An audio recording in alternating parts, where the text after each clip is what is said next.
அனைவருக்கும் வணக்கம். அருப்புக்கோட்டை அண்ணாமலையார் ஜோதிடர் நிலையத்திலிருந்து உங்கள் ஆஸ்தான ஜோதிடர் ரத்னா ஜெய்சங்கர் பேசுகிறேன்.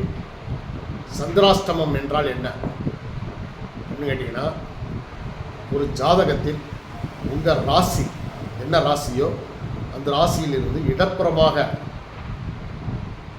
எண்ணி வந்தோம்னா 8வது ராசி தான் உங்களுக்கு அஷ்டம ராசி. அந்த அஷ்டம ராசியில் கோச்சார சந்திரன் பயணம் செய்யும் காலமே அந்த கரெக்டாக உங்கள் அந்த அஷ்டம ராசிக்கு கோச்சார சந்திரன் எப்போ வருதோ அது சந்திராஷ்டமம் என்று பெயர்.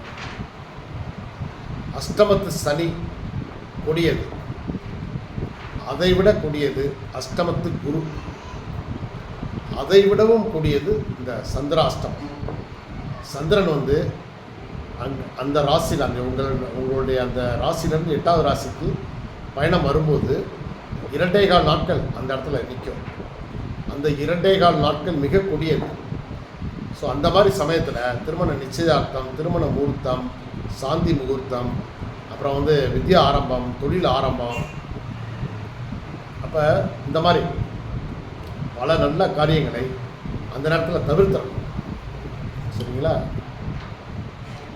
அப்போது உங்களுக்கு அந்த ஒரு 2.25 நாட்கள் சந்திராஷ்டமம் நடக்கக்கூடிய நாட்களில் நீங்கள் நான் எந்த நல்ல காரியமும் செய்யலை.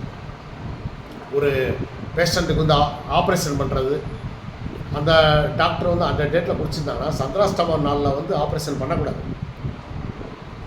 அந்த 2.25 நாள் தானே முடிஞ்சிருச்சுன்னா அதுக்கப்புறம் சிறப்பாக.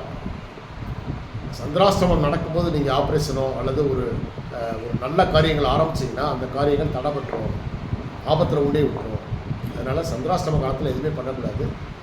சந்திரன் ராசிக்கு 3, 6, 7, 10, 11 இந்த இடங்களில் உங்களுக்கு கோச்சாரப்படி வரும்போது ரொம்ப அனுகூலமான காலமாக இருக்கும். அந்த சமயங்களில் நீங்கள் எந்த சுப நிகழ்ச்சிகளும் நடத்தலாம். சிறப்பாக, சூப்பராக, நல்லா நடக்கும். நன்றி, வணக்கம்.